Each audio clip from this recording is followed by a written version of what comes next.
ہماری قوم کو انڈیا کی فوج سے لڑا دیا. ہماری انڈیا کی فوج سے کوئی جنگ نہ پہلے تھی نہ آج ہے. اس وقت تک جب تک پاکستان یہاں موجود ہے ہماری انڈیا کے ساتھ جنگ نہیں ہے, کیونکہ ہم نے انڈیا کو مائد کتاب بلایا تھا. ابوالکلام آزاد نے کہا تھا کہ یہی ہوگا اگر آپ پاکستان بنائیں گے, آپ کے اپنے جھگڑے آپ کو لے بیٹھیں گے. ہندوستان کے ساتھ جو راستہ ہے, تاریخی راستہ ہے, وہ کھول دو, لوگوں نے بولا ہے. بڑی بڑی ہزاروں لوگ سپیچز یہ سن رہے ہیں اس وقت. ہر ایک کو ہم نے وہی بنانا ہے جو کہ ہم خود ہیں, اور کوشش پوری کرنی ہے کہ ہر پیسفل کمیونٹی کو بھی ریڈیکلائز کرنے پہ مجبور کر دیں. وہ بھی یہ سوچ لیں کہ ہم سے اب کوئی اور سلوشن نہیں نکل رہا. یہ کہنا کہ ہم نے پنجاب نہیں آنا, جو ان کے لیڈر کہہ رہے ہیں, یہ کہنا کہ ہم نے سندھ نہیں آنا, ہم نے تمہارے پاکستان نہیں آنا, ہمیں جو ہمارا تاریخی راستہ ہے. اور اس ترنگے جھنڈے کی شان کے لیے وعدہ بند ہے. جے ہند, جے ہند, ہندوستان زندہ باد, سنا چاہتا ہے ہندوستان زندہ باد. آج کل اگر پاکستان کی بات جو ہے کم ہو رہی ہے تو اس کو میں کیا کہوں, ایک قسم سے you can say it is a verdict of the market. I mean losing stock میں کون بات کرتا ہے.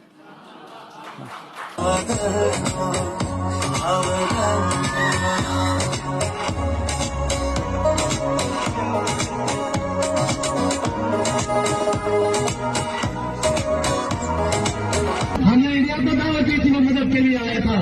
اگر انڈیا نہ آتا تو آپ کے قبائلی جن کو آپ تسلیم ہی نہیں کر رہے تھے کہ وہ آپ کے بھیجے ہوئے, وہ پوری ریاست پر قبضہ کر کے آج ہماری شناخت ہمیشہ مٹ چکی ہوتی, آج ہماری شناخت مسل ہو چکی ہوتی اور ہم بغیر شناخت کے آپ کا حصہ بن چکے ہوتے. اور یہی مولانا حسین احمد مدنی جو دیوبند اسکول کے امیر تھے, انہوں نے بھی یہ لکھا ہے کہ یہ آپ جو کر رہے ہیں نا, ایک مسلمانوں کا ملک, اس میں بہت بڑا جھگڑا ہوگا, وچ اسلام ہوز اسلام. اور ان ریلیوں کے اندر جو میں آپ کو بتا رہا ہوں, جو وہاں پہ احتجاج اس وقت ہو رہا ہے اسکردو کے اندر اور جگہوں پہ, وہاں پہ نعرے کیا لگ رہے ہیں کہ پھر کارگل کھول دیں آپ. ہمارا پاکستان کے ساتھ کوئی لیگل ایگریمنٹ نہیں ہے. یہ مذہبی بھائی چارہ اپنے پاس رکھیں, ہمیں آپ کے مذہبی بھائی چارے کی ضرورت نہیں ہے. ہم جیسے جموں کشمیر کے لوگ, ہندو مسلم سکھ بدھ عیسائی, ہمیں کون ہے. ہندوستان نے ریسنٹلی کلیم کیا ہے کہ یہ اکھنڈ بھارت کا حصہ ہے, اور ان کے ڈیفنس منسٹر نے کہا ہے کہ ہم خالی کشمیر نہیں بلکہ گلگت بلتستان بھی لے کے رہیں گے.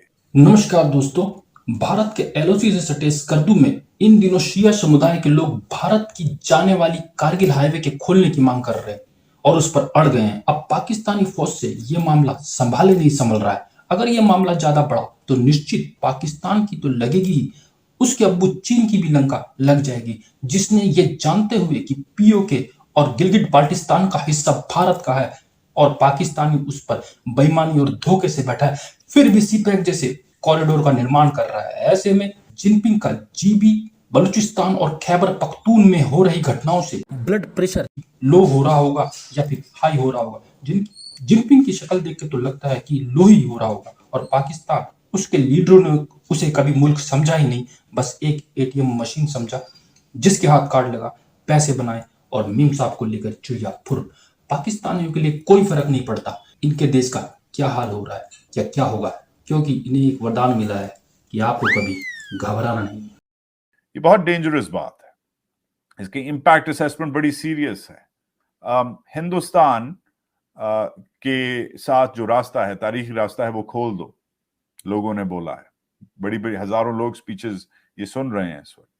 یہ کہنا کہ ہم نے پنجاب نہیں آنا, جو ان کے لیڈر کہہ رہے ہیں, یہ کہنا کہ ہم نے سندھ نہیں آنا, ہم نے تمہارے پاکستان نہیں آنا, ہمیں جو ہمارا تاریخی راستہ ہے کھولو. This means trouble for Pakistan's claim on Gilgit Baltistan. مگر پلس اس ایریا کی اب سگنیفیکنس زیادہ ہے. چائنا نے ادھر بڑا انفراسٹرکچر بنایا ہے. ہندوستان نے ریسنٹلی کلیم کیا ہے کہ یہ اکھنڈ بھارت کا حصہ ہے, اور ان کے ڈیفنس منسٹر نے کہا ہے کہ ہم خالی کشمیر نہیں بلکہ گلگت بلتستان بھی لے کے رہیں گے. تو چائنا کی بھی ادھر نظریں ہیں, انویسٹمنٹ ہے, لوگ ہیں, پروجیکٹس ہیں. ہندوستان کی بھی ادھر پلانز ہیں, مگر امریکنز نے بھی رسپونڈ کیا ہے. ابھی تھوڑی دیر پہلے امریکنز نے ایشو الرٹ کیا امریکی سٹیزنز کو, وارننگ دے دی ہے کہ due to recent protest in Skardu and Diamer the potential for additional demonstrations, road closures, and associated disruptions to local mobile and internet networks in the region. Even large gatherings intended to be peaceful may become violent with little or no warning. Intishar shayad phail jaye.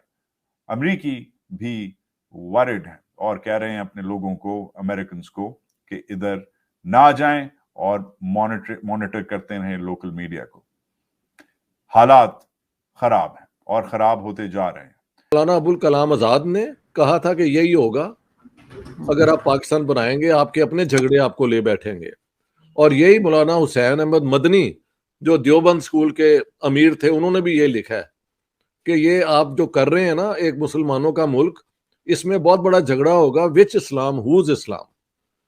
تو جیسے وقت بڑھتا گیا اور extremism اس علاقے میں آتی گئی, ادھر افغان جہاد کو روکنے کے لیے ادھر امریکہ اور سعودی گاٹ کہ یہاں پہ شیعہ انفلوئنس بہت بڑھ جائے گا ایران کا, ادھر سے ضیاء الحق کو انہوں نے اس میں انوالو کر لیا. تو یہ پورے علاقے کی جو جھگڑے تھے, جو نیگوشیشن سے بات ہوتی تھی, وہ پھر ٹیررزم کے حوالے ہو گئے.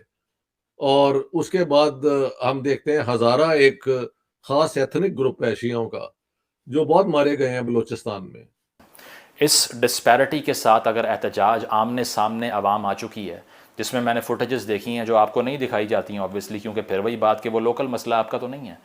ہزاروں نہیں لاکھوں لوگ سڑکوں پر بیٹھے ہوئے ہیں, ایک قدم کی دوری پہ ہیں میس وائلنس کے. اور تاریخ بھی یہی کہتی ہے کہ یہ اس خطے میں پہلی بار نہیں ہو رہا. تمام بیماریوں کا یہ جڑ ہے پاکستان کی, ضیاء الحق صاحب اس دور میں یہ شروع ہوا تھا. ٹھیک ہے, آپ کو یاد ہوگا 1988 کے اندر 400 شیعہ افراد کا قتل کیا گیا تھا, جینوسائیڈ جس کو کہتے ہیں, اور وہ ضیاء صاحب کی قانون سازیوں کے بعد ہوا. اور اس میں یہ ہوا کہ وہ بستیوں کی بستیاں کاٹ دیں انہوں نے. ٹھیک ہے, اس کے علاوہ بھی دیگر واقعات 2012 کے اندر ہوئے جس میں بسوں سے اتار کے زائرین کو مارا, تقریباً 60 کیجولٹیز 2012 میں ہوئی تھیں. اور اس کے علاوہ جو ریئیکشنری فورسز بنی تھیں ضیاء کے دور کی قانون سازیوں کے نتیجے میں, جس میں سپہ صحابہ سے لڑنے کے لیے TNFJ تحریک نفاذ فقہ جعفریہ بنی, اس کے علاوہ سپاہ محمد بنی. اس سے جو ٹینشنز تھیں وہ گلگت تک پہنچ گئیں, جو کہ میجرلی ایک پیسفل خطہ تھا, لیکن چھوڑا نہیں ہم نے, کیونکہ چھوڑنا تو نہیں ہے. ہر ایک کو ہم نے وہی بنانا ہے جو کہ ہم خود ہیں, اور کوشش پوری کرنی ہے کہ ہر پیسفل کمیونٹی کو بھی ریڈیکلائز کرنے پہ مجبور کر دیں. وہ بھی یہ سوچ لیں کہ ہم سے اب کوئی اور سلوشن نہیں نکل رہا. اور ان ریلیوں کے اندر جو میں آپ کو بتا رہا ہوں, جو وہاں پہ احتجاج اس وقت ہو رہا ہے اسکردو کے اندر اور جگہوں پہ, وہاں پہ نعرے کیا لگ رہے ہیں کہ پھر کارگل کھول دیں. آپ اگر آپ نے یہ کرنا ہے ہمارے ساتھ, آپ کارگل کھول دیں پھر. تو اس کے بعد اب تک جو ہے وہ صورتحال یہ ہے کہ وہاں پہ ٹورسٹ پھنس جاتے ہیں. 1-2 دن کے لیے دھرنا ختم ہوا, دوبارہ شروع ہو گیا.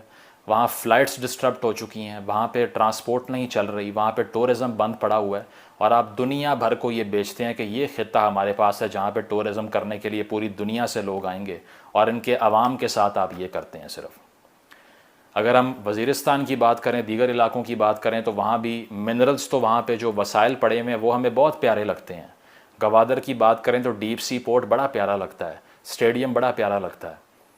لیکن گوادر کی بات کرنی ہو, بلوچستان کی بات کرنی ہو, ایکس فاٹا کی بات کرنی ہو, یا گلگت کی بات کرنی ہو, یہ تمام خوبصورتیاں دنیا کو بیچنے کے بعد وہاں کے مقامی افراد کے مسائل سے ہمارا کوئی لینا دینا نہیں ہے.